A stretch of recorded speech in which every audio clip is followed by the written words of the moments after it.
This video shows how to navigate this course video for the Econ 0250 distance learning course. The course name is Business Analytics.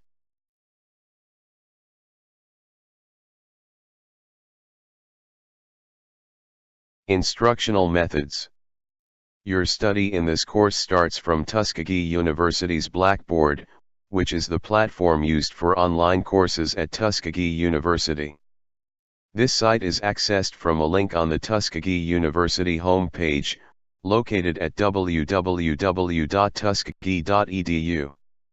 The opening screen of Blackboard provides information on the student's user ID and password, which will be needed to access and use the system during the semester.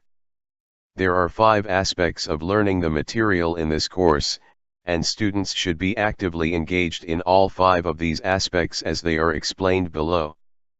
Each of these activities is accessed from the weekly learning modules link on the BUSN 0250 homepage.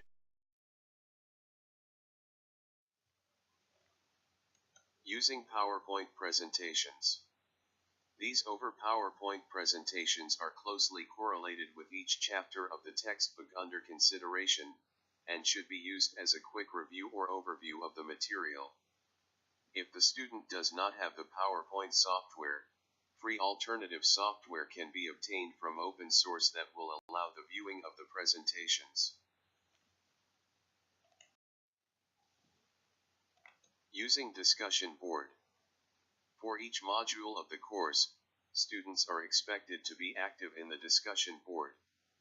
It is highly recommended that students make their initial posts early, and then students should return several times during the module time period to respond to what others have said on the discussion board.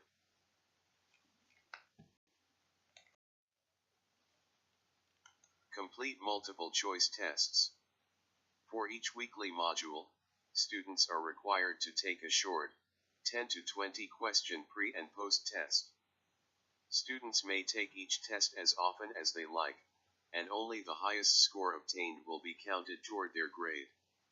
Some of these test questions may show up on the midterm exam or the final exam, so students should make good use of this opportunity to preview possible exam questions.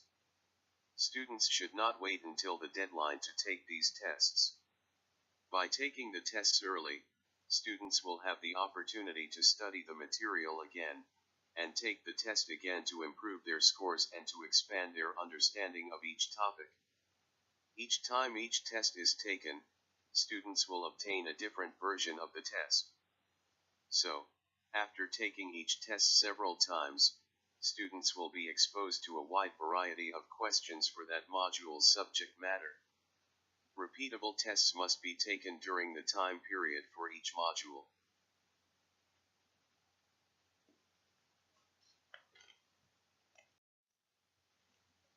Doing assignments for extra credit. This assessment is extra credit to your multiple choice in pre-test and post-test. I believe that not all students get it on the multiple choice tests. Some students think that multiple choice questions are confusing and unfair to some types of learners. This is your chance to achieve mastery of essential content standards in the chapter by taking an essay exam. If learning is the goal and students haven't learned important content, extra credit offers a second chance to master the material. Doing assignments continued. Depending on the quality of the answer, you are awarded 1 to 10 points each assignment. Any student can capitalize on this opportunity even though you get 100% on pre- or post-test. There will be no penalty on this assessment. These exercises give you a different representation of the concept which you may miss on the multiple choice post-test. This gives you another opportunity to make up any unlearned concepts with extra credit.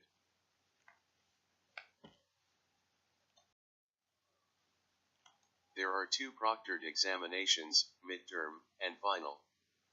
There will be 2 major exams in the course, a midterm exam and a final exam.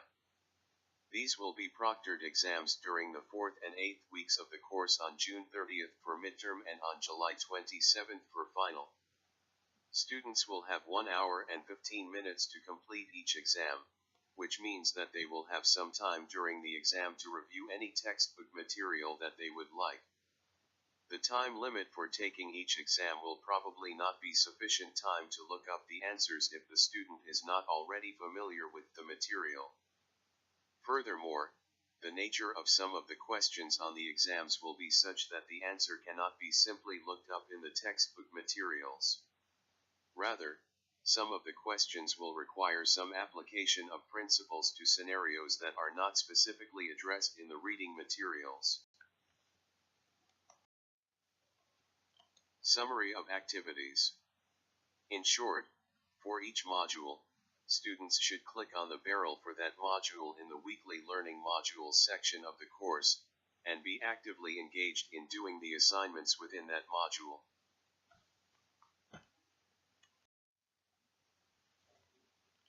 There are several important areas to check. First and foremost is the course information link. This link will contain the course syllabus, your directory for the entire semester. The syllabus contains all of the important information for the class, specifically how to complete assignments, dates of assignments, and weekly reading assignments.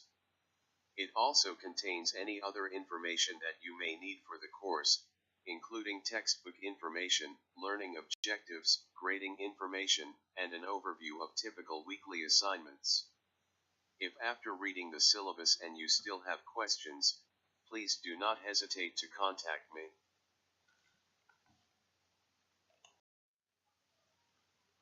Using the discussion board. The discussion board is used weekly to supplant any topics that we would generally discuss in the classroom setting. There will usually be a discussion each week, and your input is mandatory. External links will list links to websites that relate to the weekly topic. I do track access to the external links. Communication provides a link to email me or any other classmate, and also provides a roster of classmates. Staff information in case you need help. Staff information will introduce you to your instructor and provides contact information, including email, phone, and office location on campus. Last but not least, is Student Tools. Student Tools gives you an opportunity to keep up with your grade and weekly scores on assignments. Student Tools also provides a link to the Blackboard user manual. Please use this link first if you are having any issues with Blackboard.